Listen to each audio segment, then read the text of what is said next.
in this video, I'll show you how to fix a Verizon router red light. So basically, a red light on a Verizon router usually means no internet connection or a network issue.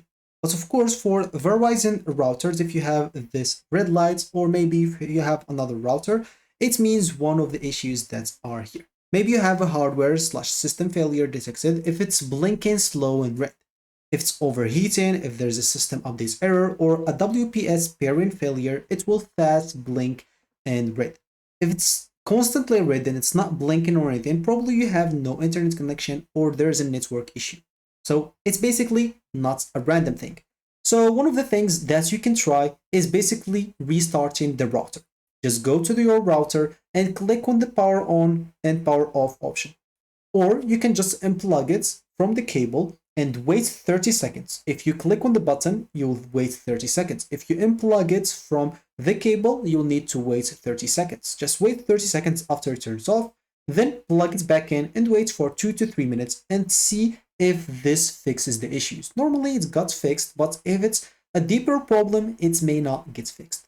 One of the things that most people fall under is basically the cables. Sometimes the cable that connects the internet to your router is sometimes not connected properly. Someone has touched the router and it got moved, the cable is loose a little bit, it's not plugged in correctly. So sometimes the problem might be just cables.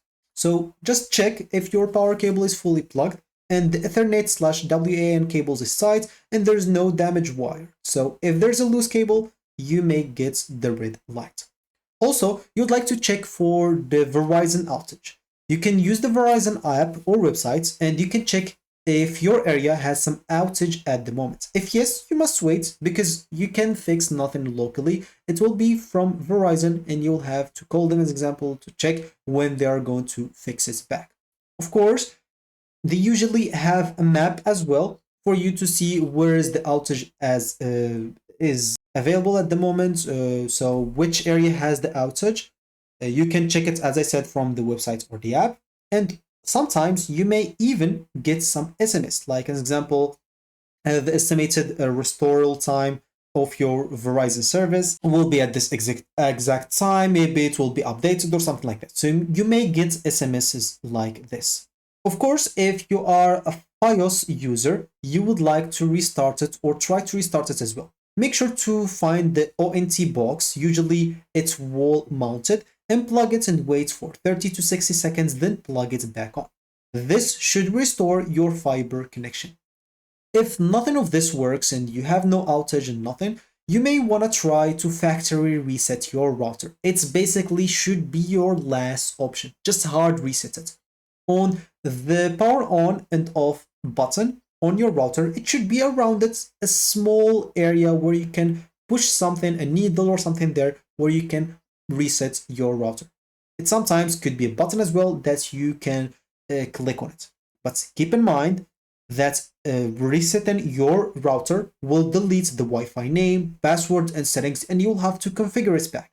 So if you want to reset it, just press the reset button if it's a small hole and just hold for 10 to 15 seconds and the router will restart itself. Of course, it could be a plate like this where you have to put a needle or a small stick or something like that. And it could be even a button where you just have to click it where you have nothing to stick inside. So if nothing works, the router hardware may be broken. So you would like to contact a Verizon support or ask for replacement if you want to. And that's basically should be it for me in this video. Thank you for watching and goodbye.